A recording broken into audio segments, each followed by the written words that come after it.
Well,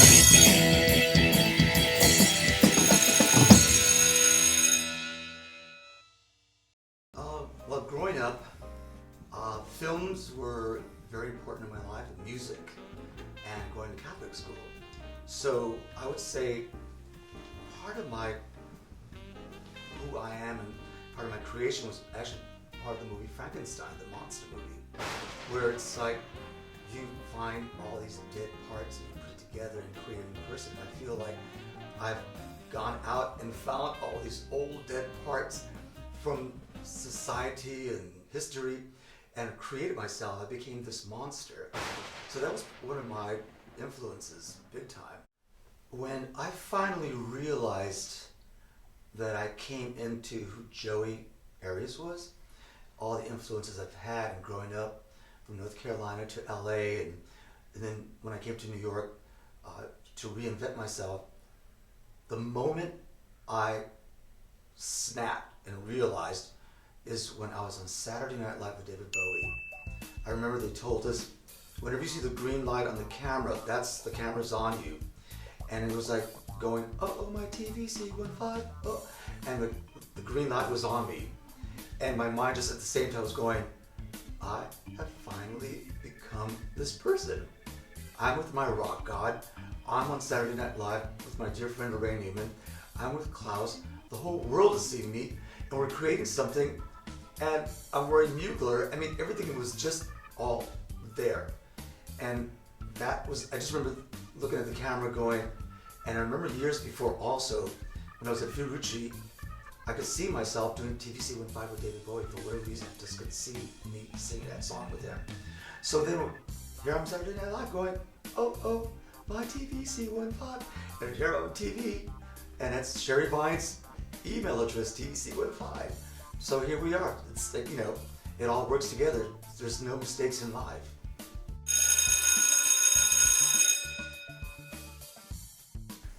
Growing up as a young gay, watching cinema and film, my parents were very strict about what I saw, but every Sunday they gave me a handful of money to go to the movies to get us out of the house, my brother and I. And so we went and saw the 10 Commandments. Cecil B. DeMille. It was an epic movie. I think it was like 4 hours long. And in those days, you know, to sit there that long was unheard of.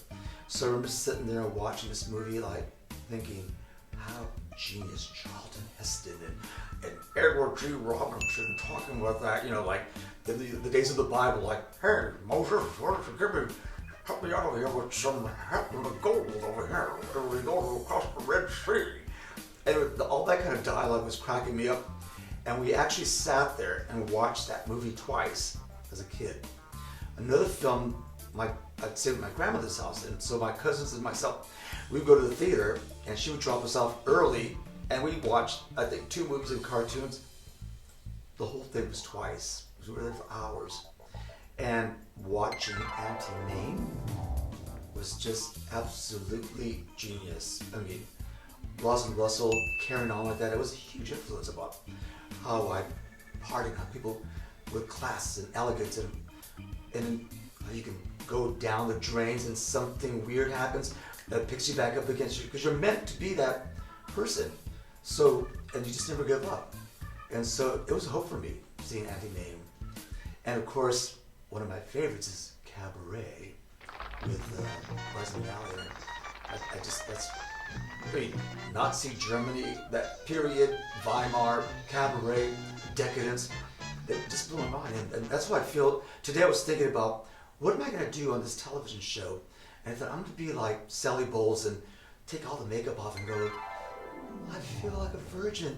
No nail polish, no makeup, just clean, devoid of all of that sin, and be here. And since I'm not actually performing, I thought I should be fresh and elegant, like a little virgin here on your show.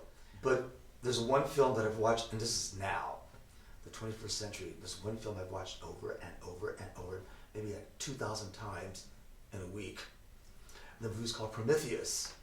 And for some reason, it's like, it's searching for God, it's searching for the creator, but then you realize that maybe it's not that person, maybe it's not those people, and the journey turns into horror, because what you're searching for is not what you're really looking for, and something else exposes itself to you and becomes something you can't really handle, but you try to manipulate it in your own way, and all you could do basically is escape this God person. And it just shows that maybe this whole thing with God is just like a breathing element that keeps us all alive. Look at the paintings the cavemen had done. I mean, those paintings are unbelievable. These people are like 20, 30,000 years ago, and they're sketching like creatures and monsters and people, and their hand, their line was unbelievable. But I would say one of my big influences for me was, of course, Andy Warhol. And that's because he was also making films, and he was dealing with misfits and crazy people, and I felt like I wanted to be part of that superstar gang and meet these people like Hollywood Lawn and Joe D'Alessandro and Jane Forth, and the list goes on and on and on. So also Salvador Dali, the world of surrealism. I mean, that man was unbelievable, fantastic. And I used to have dinner with him, and he was this person. He was surreal. He was literally like Dada. Of course, I would say my husband Juano Diaz was a Scottish painter and also works in graffiti and surrealism and topics of war or love, and uses things from the street and puts things together. And I see him as a new direction in art also. It's unbelievable. Also Manfred Mugler, who's an artist, a filmmaker, a painter, and I can go on and on and on about art, but these are some people I feel this new generation should look back and, like I said, pick up a book about art from the beginning, and just, even if you finger through it, look at the names and look at the people, because that's where people now are, in school to learn about these people. And if you speak to artists, everybody knows who certain people are. So learn who your artists are.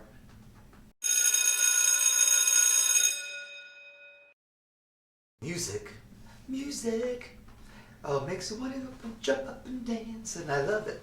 But music wants you to sing. Music makes you happy. I grew up with music. My mother had the radio on all the time. She sang. My friends sang. My neighbors sang. Well, I had a garage band. We sang all the time.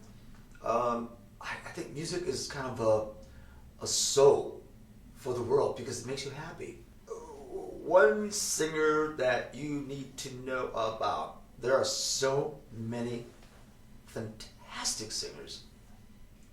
Ooh, I mean, I'm gonna have to say Billie Holliday. I mean, because that's the woman that just taught me.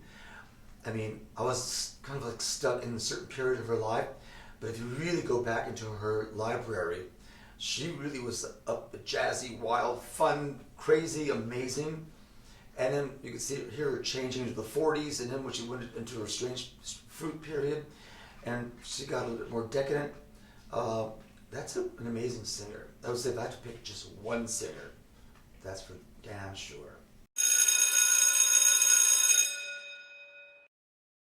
If I was to have you go out and meet somebody now, to talk to somebody, and to learn from somebody, I would say President Obama.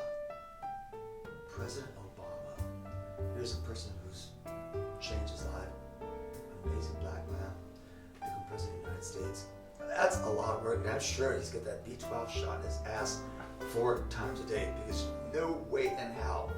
And that's a very amazing person, I think. So if I could give me one person, I'd say call up Obama.